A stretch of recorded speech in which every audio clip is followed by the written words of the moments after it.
South ఇండియాలోని అతి తక్కువ ధరలకి రత్నాలనందించే ఏకైక సంస్థ 6JVR. ఢిల్లీలో జరిగినటువంటి ఆత్మాహుతి దాడిలో 12 మంది చనిపోతే 14 మంది వరకు క్షతగాత్రులయ్యారు. డాక్టర్స్ ఇందులో డైరెక్ట్గా పాల్గొనడం అనేది అత్యంత దారుణమైన ఘటన. దీంతో పాటు రీసెంట్గా హైదరాబాద్లో అరెస్ట్ చేసినటువంటి ఒక వ్యక్తి, అతను కూడా టెర్రరిస్ట్, గుజరాత్ పోలీసులు అరెస్ట్ చేశారు. అతను ఈ ఆముదాల గింజల నుంచి విషాన్ని తయారు చేసి దాన్ని ప్రసాదంలో వాటర్లో కలిపి అందరినీ విషప్రయోగంతో చంపేయాలి అనేసి ప్లాన్ చేశారని చెప్తున్నారు. ఏంటి అసలు ఈ దారుణం? ఇంత దారుణంగా ఉంటాయా అసలు? వాళ్ళ ఆలోచన ధోరణి ఇలా ఉంటుందా? ఒకసారి మనం జేడి లక్ష్మీనారాయణ గారితో మాట్లాడదాము. ఆయన జై భారత్ పార్టీ వ్యవస్థాపక అధ్యక్షులుగా ఉన్నారు. అలాగే మాజీ సిబిఐ జేడీగా కూడా వర్క్ చేశారు. ఇంకొక విషయం ఏంటంటే ఆయన యాంటీ టెర్రరిస్ట్ స్క్వాడ్కి కూడా పనిచేస్తున్నారు. అసలు టెర్రరిస్టుల ఆలోచన ఇంత ఘోరంగా ఉంటాయా? సార్ని అడిగి తెలుసుకుందాం. సార్ నమస్తే అండి. నమస్తే నిరుపమ గారు.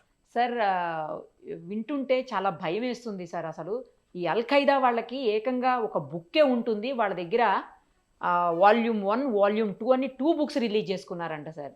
ఎట్లా ఇంట్లో ఉన్నటువంటి బయోడిగ్రేడబుల్ వస్తువులతోటి ఏ రకంగా మనం విషాల్ని లేకపోతే ఇలాంటి పాయిజన్ సంబంధించినటువంటి పదార్థాలను తయారు చేసి జనాల్ని చంపచ్చు అనేసి ఆముదం గింజలు కావచ్చు, లేకపోతే బంగాళదుంపలో బ్లాక్ స్పాట్స్ ఉంటాయి కదా సార్, వాటితోటి తయారు చేయటం, ఇట్లా రకరకాలైనటువంటి వస్తువులతో తయారు చేయటం అని చెప్పి వింటుంటే అవి చాలా అసలు ఒళ్ళు గగురు పొడుస్తుంది సార్. ఏంటి అసలు ఇది?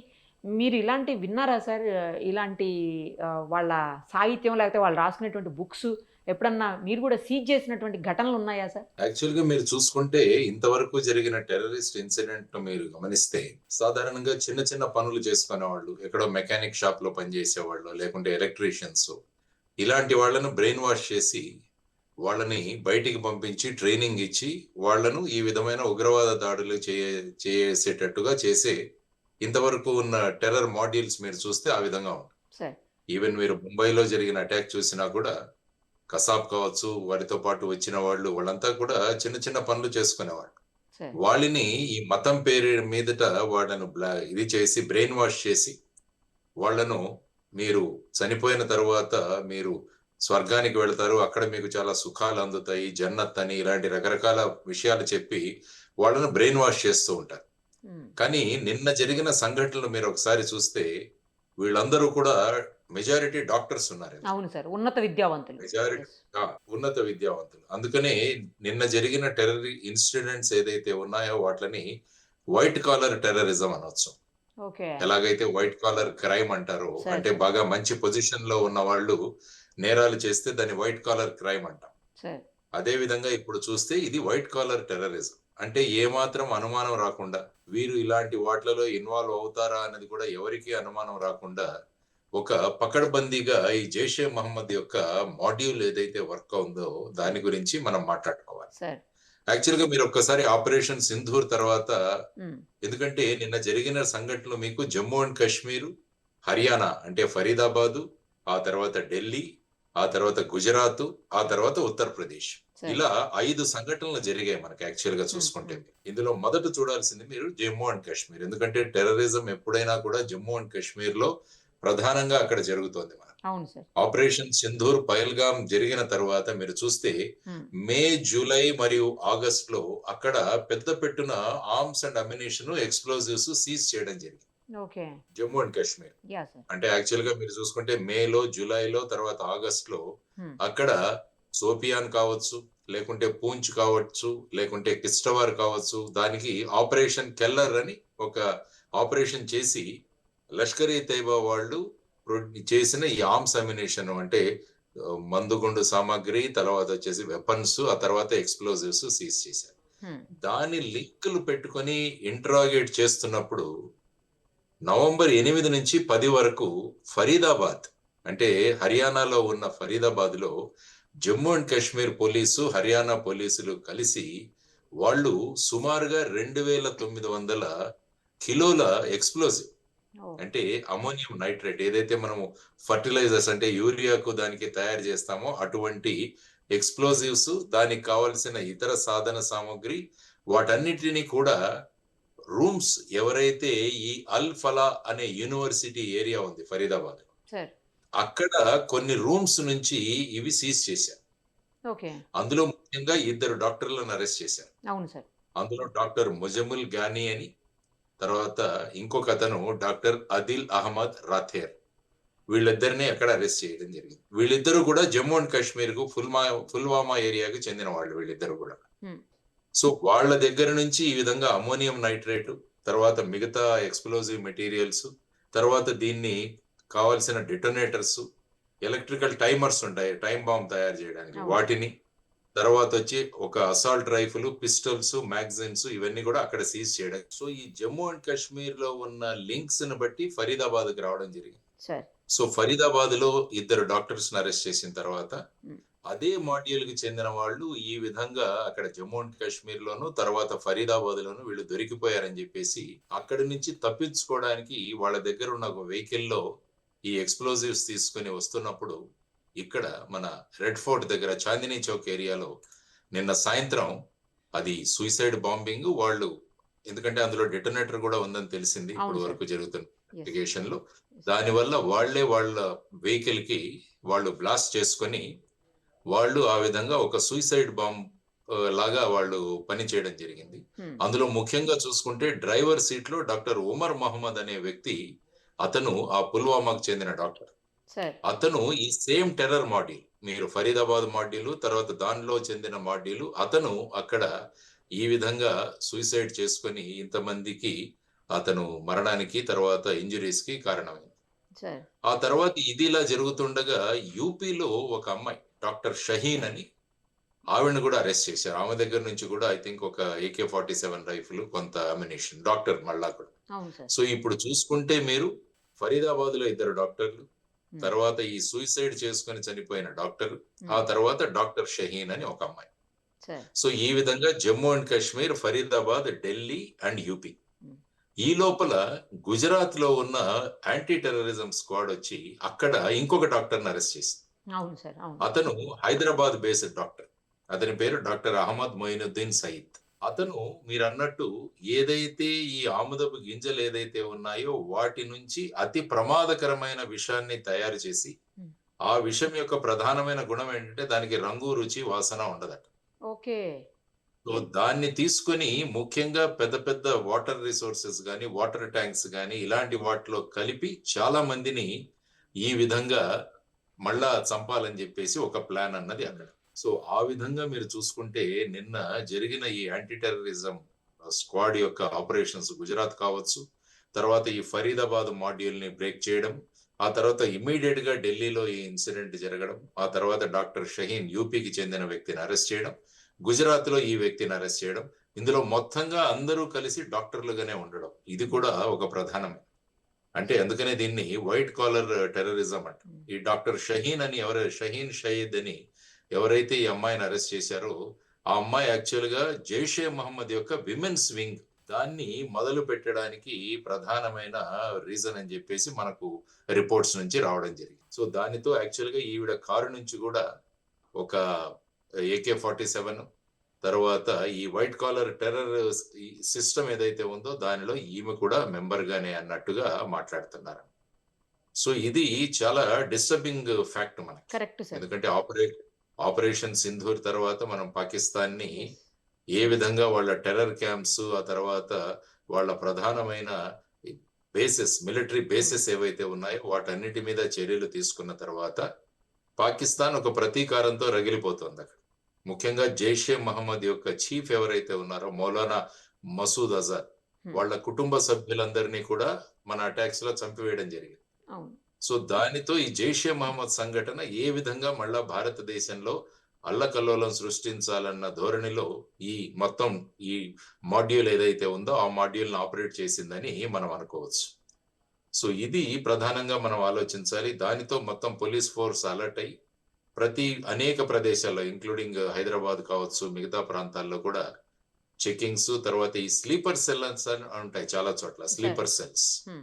అంటే వాళ్ళందరూ కొంత మాటకు ట్రైనింగ్, తర్వాత వాళ్ళ కాంటాక్ట్స్ లో ఉంటారు. వీళ్ళందరినీ కూడా అప్పుడప్పుడు యాక్టివేట్ చేస్తుంటారు.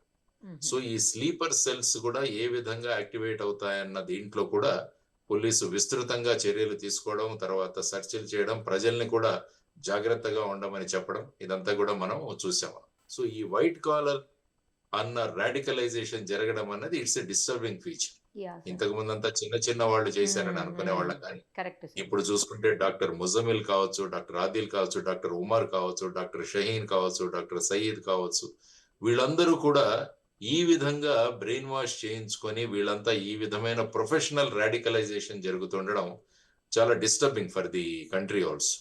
సో దీన్ని మనం ప్రధానంగా కాన్సన్ట్రేట్ చేయాల్సిన అవసరం ఉందని నేను అనుకుంటాను. సార్, ఇప్పుడు చర్యలు మన మన వైపు నుంచి, ఎందుకంటే చర్యకి ప్రతి చర్య ఖచ్చితంగా ఉంటుంది కదా, మరి మన సైడ్ నుంచి కూడా ఏమన్నా మళ్ళీ ఆపరేషన్ సింధూర్ 2 ఏమన్నా స్టార్ట్ అయ్యే అవకాశాలు ఉన్నాయా అనే ప్రశ్న కూడా అందరిలో మెదులుతోంది సార్. అంటే బేసిక్ గా ఏంటంటే ఇప్పుడు అరెస్ట్ చేయబడిన వాళ్ళంతా కూడా మన దేశానికి చెందిన వాళ్ళు. సో ఇప్పుడు వీళ్ళ వెనకాల ఉన్న కీ ఫిగర్స్ ఎవరెవరు అన్నదాన్ని లింకప్ చేయాలి. అంటే పాకిస్తాన్ ఇన్వాల్వ్మెంట్ ఇందులో జైషే మహమ్మద్ మాడ్యూల్స్ అనే మనం అనుకుంటాం. దానికి సంబంధించి ఇప్పుడు ఎవిడెన్స్ అంతా కూడా కలెక్ట్ చేయడం జరుగుతుంది. ఎందుకంటే రేపు ఏదైనా మనం చర్యలు తీసుకున్నా కూడా దానికి సాలిడ్ ఎవిడెన్స్. ఫర్ ఎగ్జాంపుల్ మీరు పహల్గావ్లో తీసుకుంటే అది స్పష్టంగా ఎస్టాబ్లిష్ అయింది. అందుకని కొన్ని రోజుల టైం తీసుకుని ఆ తర్వాత అటాక్ చేయడం జరిగింది అక్కడ. అంటే ఇందులో స్పష్టంగా పాకిస్తాన్ యొక్క ఐఎస్ఐ, మిగతా సంస్థలు అవన్నీ కూడా ఇన్వాల్వ్ అయి ఉన్నాయని మనం కాంక్రీట్ ఎవిడెన్స్ కలెక్ట్ చేసిన తర్వాత మనం మే 7వ తారీఖున, యాక్చువల్గా అది జరిగింది ఏప్రిల్ 27, మనం యాక్చువల్గా అటాక్ చేసింది మే 7 నుంచి మనం అటాక్ చేసుకుంటూ వెళ్ళాం. సో ఆ విధంగా మనం చూసుకుంటే ఇప్పుడు ఈ సంఘటనల వెనకాల ఎవరెవరు ఉన్నారు అన్నదాన్ని కూడా ఇంటెలిజెన్స్ ఏజెన్సీస్ వర్క్ అవుతున్నాయి. తర్వాత ఇంకా కూడా ఏ ఆర్గనైజేషన్ పెద్దగా దీన్ని క్లెయిమ్ కూడా చేయలేదు. మామూలుగా వీళ్ళు క్లెయిమ్ చేస్తారు మేము చేశామని చెప్పి. ఇప్పటి వరకు ఓపెన్ గా ఏ సంఘటన, ఏ సంస్థ కూడా క్లెయిమ్ చేసినట్టు మనకు తెలియట్లేదు. సో ఈ విధంగా చూసుకుంటే నేను అమిత్ షా గారు కూడా వెంటనే మన బీహార్ ప్రచారంలో ఉన్నా కూడా ఆయన తర్వాత ఇక్కడ వచ్చేసి వెంటనే ఆ హాస్పిటల్ కి వెళ్ళడం, తర్వాత స్పాట్ కి వెళ్ళడం, క్షతగాత్రుల్ని ఆయన పరామర్శించడం, ఆ తర్వాత వచ్చి సీనియర్ లెవెల్ ఆఫీసర్స్ తో ఆయన కోఆర్డినేషన్ మీటింగ్ పెట్టడం, ఇవన్నీ కూడా చూస్తే మనకు ఏమవుతుందంటే ఒక ఆల్ ఇండియా లెవెల్లో ఏదో మళ్ళా ఒక కుట్ర జరుగుతుంది అన్నది మనకు ప్రధానంగా తెలుస్తుంది. ఎందుకంటే జమ్మూ అండ్ కాశ్మీర్, తర్వాత ఫరీదాబాద్, ఢిల్లీ, తర్వాత లక్నో, తర్వాత గుజరాత్, ఇలా 4-5 రాష్ట్రాల్లో ఉన్నాయంటే దీని మూలాలకు వెళ్ళడం చాలా అవసరం. హైదరాబాద్ లో కూడా పట్టుకున్నారు కదా సార్. అదే హైదరాబాద్ లో కూడా పట్టుకున్నారు. ఈ డాక్టర్ ఎవరైతే సయ్యద్ అన్న డాక్టర్ ఎవరైతే అరెస్ట్ చేశారో అతను హైదరాబాద్ బేస్డ్ డాక్టర్, అరెస్ట్ చేసింది అక్కడ. సో ఆ విధంగా ఈవెన్ హైదరాబాద్, ఎందుకంటే సాధారణంగా మీరు ఇంతకు ముందు సంఘటనలు తీసుకున్నా కూడా చాలా సంఘటనలకు హైదరాబాద్ లో బేసిస్ చాలా ఎక్కువగా ఉండినాయి. ఇంతకు ముందు జరిగిన భారతదేశంలో జరిగిన టెర్రరిస్ట్ ఇన్సిడెంట్స్ అన్ని చూసుకుంటే మీరు అందులో ప్రధానంగా హైదరాబాద్ యొక్క ఇన్వాల్వ్మెంట్ చాలా ఉంది. సో ఇప్పుడు ఈ బ్లాస్ట్లు అన్నవి చూసుకుంటే ఎక్సెప్ట్ జమ్మూ అండ్ కాశ్మీర్, మొన్న అస్సాంలోను, తర్వాత మణిపూర్ లో జరిగిన తీసేస్తే మిగతా భారతదేశంలో ఎక్కడ కూడా ఇటువంటి బ్లాస్ట్ అన్నవి చాలా తగ్గిపోయాయి. మనం చూసుకుంటే గత 2014 నుంచి మీరు చూసుకుంటే ఈ ఇన్సిడెంట్స్ చాలా తగ్గిపోయాయి. కానీ ఈ 11 సంవత్సరాల్లో మొట్టమొదటిసారిగా ఇంత పెద్ద పెట్టున ఈ విధమైన మాడ్యూల్ భారతదేశంలోనే ఆపరేట్ అవడం అన్నది ప్రధానంగా ప్రభుత్వం దీని మీద దృష్టి సారిస్తోంది. నిన్న ప్రధాని నరేంద్ర మోడీ గారు కూడా దీని గురించి ఖండించారు. ఆ తర్వాత మూలాల్లోకి వెళతాం. అదర్వైజ్ పాకిస్తాన్ కు మనం ఇంతకుముందే వార్నింగ్ ఇచ్చున్నాం. అవును సార్. ఆపరేషన్ సింధూర్ అన్నది తాత్కాలికంగా నిలిపివేయబడింది. దాన్ని పూర్తిగా మేము నిలిపివేయలేదు. మీరు గనక మీ పరిధిలో లేకుంటే మళ్ళా దాన్ని ప్రారంభించే అవకాశం ఉందని రాజ్నాథ్ సింగ్ గారు మాట్లాడారు, అమిత్ షా గారు మాట్లాడారు, మోడీ గారు మాట్లాడారు, తర్వాత మన చీఫ్ ఆఫ్ డిఫెన్స్ సర్వీసెస్ కూడా మాట్లాడారు. తర్వాత ఈ మధ్య మళ్ళా పాకిస్తాన్ అనేక ప్రాంతాలలో, ముఖ్యంగా ట్రంప్ గారు మొన్న మాట్లాడుతూ ఆయన ఏమన్నారంటే చాలా దేశాలు న్యూక్లియర్ టెస్టింగ్ చేస్తున్నాయని చెప్పాడు. రష్యా కావచ్చు, చైనా కావచ్చు, ఇంక్లూడింగ్ పాకిస్తాన్ చేస్తున్నట్టుగా ఆయన మాట్లాడారు. అంటే ఎక్కడో ఒక చోట పాకిస్తాన్ ఏదో ఒకటి చెయ్యాలి అన్న ఒక దీంట్లో ఉంది. ఆ తర్వాత ఏంటంటే పాకిస్తాన్ కు ముఖ్యంగా ఆఫ్ఘనిస్తాన్ నుంచి కూడా ఇప్పుడు పెద్ద సమస్య వచ్చి పడింది. వాళ్ళ బార్డర్ పాకిస్తాన్ ఆఫ్ఘనిస్తాన్ మధ్య కూడా అక్కడ కూడా చాలా క్లాషెస్ జరుగుతున్నాయి. అక్కడ కూడా చాలా మంది పాకిస్తానీ ఆర్మీ కూడా అందులో వాళ్ళు మృతి చెందారు. సో అటు సైడ్ నుంచి కూడా ప్రాబ్లం మొదలైంది. బలూచిస్తాన్ ఆఫ్ కోర్స్ ఆ ప్రాబ్లం ఉంది. తర్వాత పాక్ ఆక్యుపైడ్ కాశ్మీర్ లో కూడా చాలా నిరసనలు ఉన్నాయి. సో వీటన్నిటినీ కన్సిడర్ లోకి తీసుకొని భారతదేశం ఇంత చేసినా మీరేమీ చేయలేదన్న ధోరణిలో అక్కడ ఉన్న ప్రజలకు కూడా సమాధానం ఇవ్వడానికి భారతదేశంలో ఏదో ఒక అల్లకల్లోలం సృష్టించాలన్న ధోరణిలో దీన్ని మొదలు పెట్టడం ఉండవచ్చు అన్నది ఒక కన్క్లూషన్ గా మనం తీసుకోవచ్చు. దాన్ని ఆ విధంగా ఆలోచించి వాళ్ళు డైరెక్ట్ గా ఇన్వాల్వ్ కాకుండా ఎప్పుడు వాళ్ళు చేసేది ప్రాక్సీ వార్. సరే. పాకిస్తాన్ ఎప్పుడు డైరెక్ట్ గా ఉండదు. ఎప్పుడు కూడా ప్రాక్సీ వార్ అంటే ఈ విధమైన జైషే మహమ్మద్ గాని ఈ విధమైన సంఘటనల ద్వారా ఇవన్నీ కూడా చేస్తుంటుంది. ఆ తర్వాత నార్కో టెర్రరిజం అంటే నార్కోటిక్ డ్రగ్స్ పంపించి ఆ టెర్రరిజం, లేకుంటే ఫేక్ కరెన్సీని దేశంలోకి పంపడం, ఇలాంటివన్నీ చేస్తుంటది. కాబట్టి అలాంటి భాగంలో ఈ ఫరీదాబాద్ మాడ్యూల్ ఏదైతే ఉందో, జేఎండ్కే, ఫరీదాబాద్, ఢిల్లీ, లక్నో మాడ్యూల్, తర్వాత ఈ విషం తయారు చేసి దాన్ని ఒక ప్రయోగించే ఇంకొక మాడ్యూల్. సో ఇవన్నీ కూడా వర్కౌట్ అవుతున్నాయి. కాబట్టి వీటి మీద ప్రజలు జాగ్రత్తగా ఉండాలి ముఖ్యంగా. అందువల్ల ప్రజలు ముఖ్యంగా ఇందులో చేయాల్సింది ఏంటంటే, ఎక్కడైనా అనుమానాస్పద వ్యక్తులు గాని అనుమానాస్పద వస్తువులు గాని ఉంటే వెంటనే పోలీస్కి ఇన్ఫార్మ్ చేయాలి. ఆ తర్వాత వచ్చేసి ఏదైనా సమాచారం మనకు తెలిస్తే వెంటనే తెలియజేయడం, తర్వాత పోలీస్ ఏదైనా ఇన్స్ట్రక్షన్స్ ఇస్తుంటే వాటిని ఫాలో చేయడం, ఇవన్నీ కూడా మనం చేయాల్సిన అవసరం ఉంది. ఎందుకంటే ఈ కేసు యుఏపిఏలో సెక్షన్స్ కింద దాన్ని అన్లాఫుల్ యాక్టివిటీస్ ప్రివెన్షన్ యాక్ట్ కింద దీన్ని ఇన్వెస్టిగేషన్ జరుగుతున్నాయి. తర్వాత యూపీ, తర్వాత హర్యానా, మిగతా యాంటీ టెర్రరిజం స్క్వాడ్స్, గుజరాత్, ఇవన్నీ కూడా అందరూ కోఆర్డినేషన్ తో వర్క్ చేస్తున్నారు. సో ఇందులో ఇంకా మూలాల్లోకి వెళ్లాల్సిన అవసరం చాలా ఉంది. సో మూలాల్లోకి వెళ్ళిన తర్వాత ఇంకా ఈ నెట్వర్క్ లో ఎంతమంది ఉన్నారన్నది బయటికి తీసుకురావడం చాలా అవసరం. ఎందుకంటే సాధారణంగా ఇంత చిన్న నెట్వర్క్ ఉండదు, మామూలుగా చాలా పెద్ద నెట్వర్క్స్ తో వీళ్ళు వర్క్ చేస్తారు. సో వాటన్నిటిని కూడా బయటికి తీసుకురావాల్సిన అవసరం ఉంది. So let us wait. We have efficient force and efficient leadership ఉంది. కాబట్టి దీన్ని త్వరలో దీని వెనకాల ఉన్న సూత్రధారులు, తర్వాత పాత్రధారులు, దీని వెనకాల ఉండి నడిపించే వాళ్ళు, వీళ్ళందరినీ కూడా బయటికి లాగి అవసరమైతే పాకిస్తాన్ మీద చర్యలు ఏవైనా ఉంటే వాటిని కూడా ఖచ్చితంగా తీసుకునే అవకాశం ఉందన్నది నా అభిప్రాయం. సార్, ఇంకొక విషయం కూడా, ఈ రోజు అక్కడ పాకిస్తాన్ లో కొన్ని పేలుళ్లు సంభవించాయి అని అంటున్నారు. అంటే వాళ్ళు కావాలని చేసుకొని మేము కూడా టెర్రరిస్టులకి వాళ్ళ బారినే పడుతున్నాం, టెర్రరిస్టులకి అగైనెస్టే అని చెప్పటమా, లేకపోతే మనం ఏమన్నా చేసామని చెప్పేసి దాన్ని క్రియేట్ చేయడానికి? అది అంటే ఎలా ఉంటుందంటే, ఇప్పుడు నేను చెప్పినట్టు పాకిస్తాన్ ఆఫ్ఘనిస్తాన్ మధ్య బాగా గొడవ జరుగుతుంది. అవును సార్. తర్వాత వచ్చేసి విత్ ఇన్ పాకిస్తాన్ లో కూడా కొన్ని ఇన్సిడెన్సెస్ మనకు జరుగుతున్నాయి ఈ మధ్య మనం చూసాం. సో ఆ విధంగా తీసుకుంటూ పోతే వీటికి దానికి ఏ విధమైన సారూప్యం ఉందని చెప్పడానికి మనకి ఇప్పటికైతే ఏ విధమైన ఎవిడెన్స్ అయితే లేదు. సో ఆ విధంగా అక్కడ జరిగినా కూడా దానికి భారతదేశాన్ని ఆపాదించడం అన్నది అది కరెక్ట్ కాదు. ఎందుకంటే వీళ్ళందరికీ ఇంట్రాగేషన్ లో కూడా తేలింది ఏంటంటే these are highly brainwashed people. వీళ్ళందరినీ కూడా రాడికలైజ్ చేయడం జరిగింది. కాబట్టి ముఖ్యంగా మనం చూడాల్సింది ఏంటంటే ఈ రాడికలైజేషన్ అన్నది మనం తగ్గించాలి. రాడికలైజేషన్ అంటే ఒక మతాన్ని వాళ్ళ మీద రుద్ది ఈ విధంగా చేస్తూ వాళ్ళని ఆ విధంగా ప్రేరేపించడాన్ని రాడికలైజేషన్ అంట. సో అందువల్ల ఈ రాడికలైజేషన్ ఎక్కడైనా జరుగుతుంటే దాని గురించి కూడా మనం సమాచారం అందించడం చాలా అవసరం. ఆ తర్వాత ఈ రాడికలైజేషన్ జరగకుండా కూడా రాష్ట్రాలు మరియు కేంద్రం కూడా తగిన జాగ్రత్తలు వహించాల్సిన అవసరం కూడా ఉంది. ఎందుకంటే ఇలా డాక్టర్లు, తర్వాత హైలీ క్వాలిఫైడ్ పీపుల్ రాడికలైజ్ అవ్వడం మొదలు పెడితే ఏమవుతుందంటే పరిస్థితి చాలా కష్టంగా ఉంటుంది. ఇంతవరకు నేను ఇంతకుముందు చెప్పినట్టు మామూలుగా చిన్న చిన్న వాళ్లతో చేయించిన ఈ సంఘటనలు ఇప్పుడు పెద్దవాళ్ళు కూడా, అంటే బాగా చదువుకున్న వాళ్ళు కూడా ఇన్వాల్వ్ అవ్వడం అన్నది that is not a good sign. So వీటన్నిటిని కూడా మనం ఎదుర్కోవాలి. దాన్ని ఎక్కడ కట్ చేయాలో అక్కడ కట్ చేయాలి వెంటనే. తర్వాత వీళ్ళలో కొంతమంది చైనాలో కూడా ఎంబీబీఎస్ చేసి వచ్చిన వాళ్ళు అంటారు. ఈ గుజరాత్ లో పట్టుబడిన వ్యక్తి, అతను చైనాలో ఎంబీబీఎస్ చేశాడని విన్నా. సో అక్కడ ఇటువంటి అక్కడ ఏదైనా బ్రెయిన్ వాషింగ్ జరుగుతుందా, ఇది కూడా చూడాల్సిన అవసరం. అంటే మన విద్యార్థులు ఇతర దేశాలకు వెళితే అక్కడ ఏదైనా దాన్ని అదనుగా తీసుకొని అక్కడ ఏదైనా ఈ విధమైన ఈ జైషే మహమ్మద్ గాని ఇలాంటి ఉగ్రవాద సంఘటనలు ఏమైనా సంస్థలు ఏవైనా అక్కడ బ్రెయిన్ వాష్ చేస్తున్నాయి అన్నది కూడా చూడాల్సిన అవసరం. సో ఈ విధంగా అనేక కోణాల నుంచి ఈ ఇన్వెస్టిగేషన్ జరగాలి. ఇందులో ఉన్న అందరినీ కూడా సరి అయిన ఆధారాలతో పట్టుకొని ఫైనల్ గా ఏదైనా ఇతర దేశాల ఇన్వాల్వ్మెంట్ ఉంటే, ముఖ్యంగా పాకిస్తాన్ ఇన్వాల్వ్మెంట్ ఉంటే దానిలో ఖచ్చితంగా చూడాలి. తర్వాత బంగ్లాదేశ్ లో కూడా పరిస్థితి ఏమీ కరెక్ట్ గా లేదు. కాబట్టి బంగ్లాదేశ్ లో కూడా ఏదైనా ఈ విధమైన ఇన్వాల్వ్మెంట్ ఉందా అన్నది కూడా చూడాల్సిన అవసరం ఉంది. So it's going to be a very challenging thing for all the investigating agencies.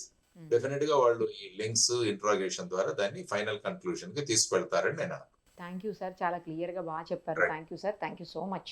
Right, నమస్తే. మరిన్ని అప్డేట్స్ కోసం Nirupama Suman TV Insta page ని ఫాలో చేయండి. సుమన్ టీవీలో మీ పర్సనల్ అండ్ బిజినెస్ ప్రమోషన్స్ కోసం కింది నెంబర్ కి కాంటాక్ట్ చేయండి.